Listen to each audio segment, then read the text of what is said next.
Assalamualaikum warahmatullahi wabarakatuh. Hari ini kita mulai kembali pelajaran matematika di semester ganjil kelas 11. Oke, untuk pertama kita akan membahas materi barisan dan deret. Di sini kompetensi dasar yang harus kalian kuasai adalah pengertian dari barisan dan deret itu apa. Kemudian nanti ada dua macam barisan dan deret, yaitu barisan dan deret aritmatika dan barisan dan deret geometri. Nah, dalam materi atau bab ini kita akan membahas 3 bagian bab tersebut. Yang pertama, kalian akan mengenal konsep barisan dan deret. Apa itu barisan? Barisan adalah sesuatu yang membentuk garis. Bukan. Barisan adalah urutan. Misalkan barisan bilangan, atau di sini pengertiannya adalah barisan bilangan. Apa barisan bilangan? Ya, kalian bisa baca sendiri. Barisan bilangan adalah urutan bilangan-bilangan yang mempunyai aturan tertentu. Example, misalkan A ini 1, 2, 3, 4, dan 5. Kemudian B 2, 4, 6, 8, dan 10. Dan seterusnya. Kemudian C 8, 4, 3, 1 sampai D. Nah, pada contoh ini, apakah C dan D masih termasuk barisan bilangan? Kemudian, kenapa A dan B termasuk barisan bilangan? Di sini sudah ditentukan, A dan B ini termasuk barisan bilangan. Kenapa? Karena apa nih? Kita lihat yang A. 1 ke 2, selisihnya berapa? 1. Kemudian 2 ke 3, selisihnya juga 1. Yang B 2 ke 4. Yang B 2 ke 4, selisihnya 2.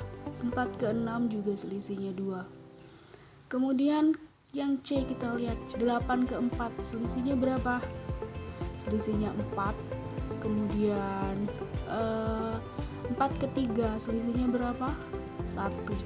Oke, di sini 4, di sini 1. Apakah dia beraturan? Tidak, dia tidak beraturan. Kembali ke definisi, bahwasanya barisan bilangan adalah urutan bilangan-bilangan yang mempunyai aturan tertentu. Di sini dia tidak mempunyai aturan. Di sini selisihnya 4, di sini selisihnya 3, dan di sini selisihnya berapa? 2. Sama untuk yang D. Yang D juga tidak beraturan selisihnya. Oke, kita lanjut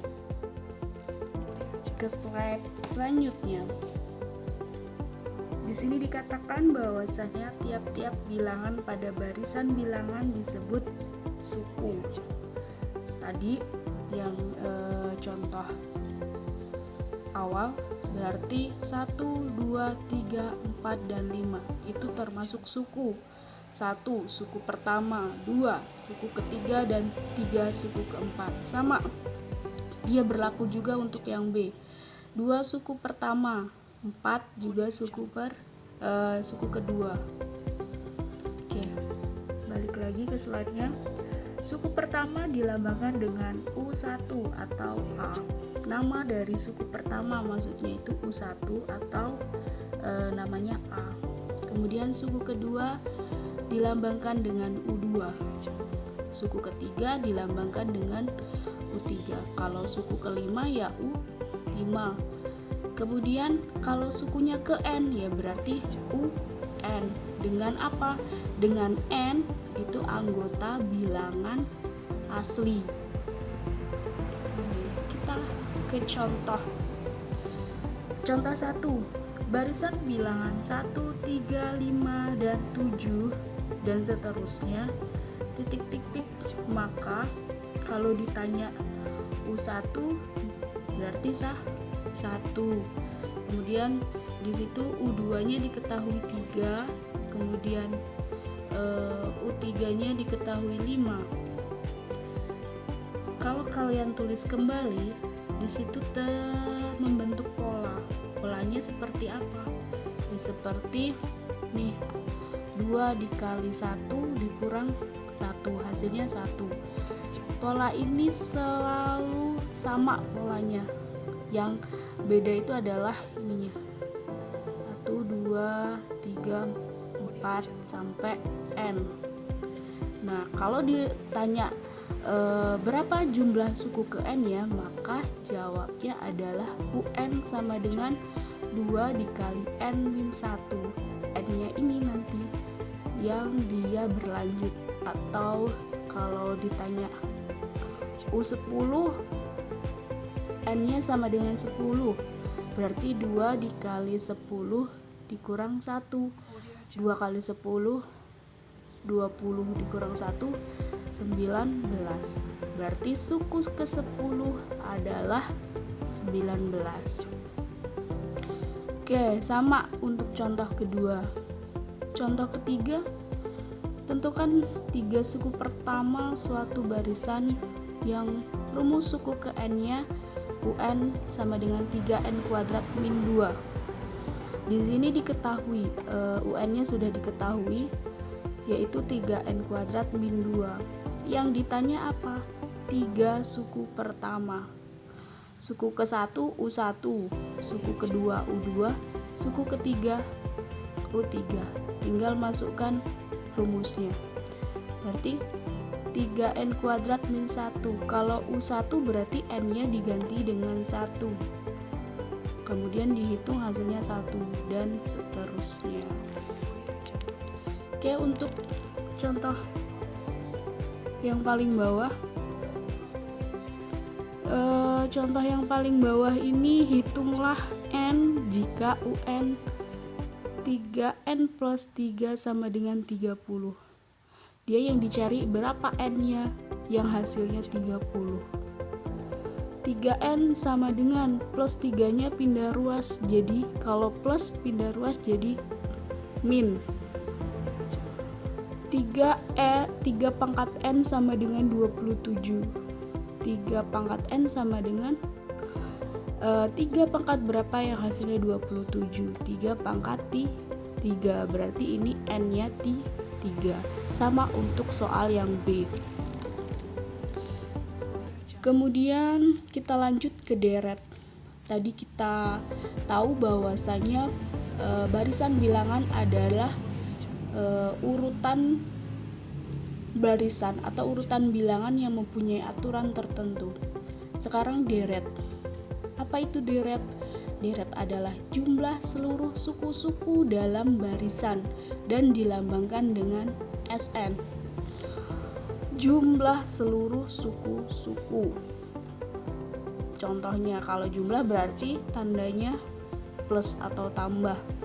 Misalkan ini suatu deret, 1 ditambah 2 ditambah 3 ditambah 4 ditambah 5 dan seterusnya, sama nih sampai C.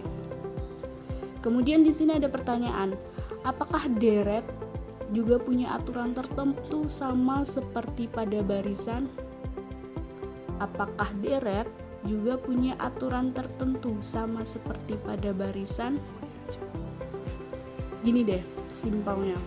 Kalau barisan punya aturan tertentu, sedangkan pengertiannya deret adalah jumlah seluruh suku-suku dalam barisan, berarti otomatis deret juga punya aturan tertentu, karena deret berasal dari barisan. Barisan itu sendiri mempunyai aturan tertentu. Jadi, apakah deret juga punya aturan tertentu sama seperti barisan?